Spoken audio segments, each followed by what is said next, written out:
Le deuxième pilier, c'est la croissance personnelle. On entend souvent cette idée, mais lui, il la place vraiment au centre du jeu.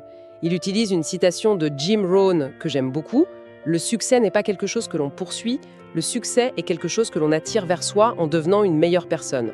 Autrement dit, la valeur de l'entreprise ne pourra jamais dépasser la valeur de l'entrepreneur. Ce qui nous amène logiquement au troisième pilier, la mentalité de gagnant. Et là, il est très direct. Il partage une observation personnelle sur la différence qu'il perçoit entre ce qu'il nomme la mentalité francophone et la mentalité américaine. D'un côté, il a grandi au Québec en entendant « L'important, c'est de participer. » Exactement. Et de l'autre, il observe une culture où l'on dit « Je suis venu ici pour gagner. » C'est une observation assez tranchée, presque un cliché.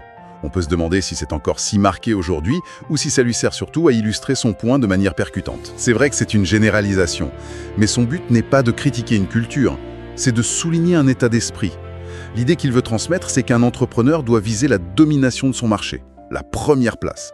Pas juste pour l'ego, mais parce que le leader du marché capte la majorité des profits, de l'attention. Il faut entrer dans l'arène avec l'intention de gagner, pas seulement de participer. J'adore son anecdote sur la chemise tachée pour définir ce qu'est un entrepreneur. C'est tellement simple, mais ça capture parfaitement l'essence de son propos. Racontez-la, elle est parfaite pour ça. Alors, il est à un mariage, en chemise blanche, et bien sûr, il renverse du jus de canneberge dessus. La panique. Rentrer chez lui prendrait 2 heures, acheter une nouvelle chemise, 100 $. Et là, quelqu'un lui parle d'un petit crayon effaceur, le Tide to Go. Il en achète un pour quelques dollars, la tâche disparaît, et sa première pensée est « Vive les entrepreneurs ». Et c'est ça, sa définition.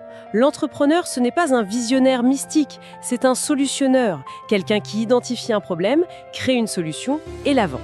Exactement. Et cette anecdote, elle nous amène directement à sa première grande stratégie. Le point de départ de tout, c'est la croissance personnelle. On ne peut pas construire un gratte-ciel sur des fondations en sable. Avant de bâtir l'entreprise, il faut se bâtir soi-même.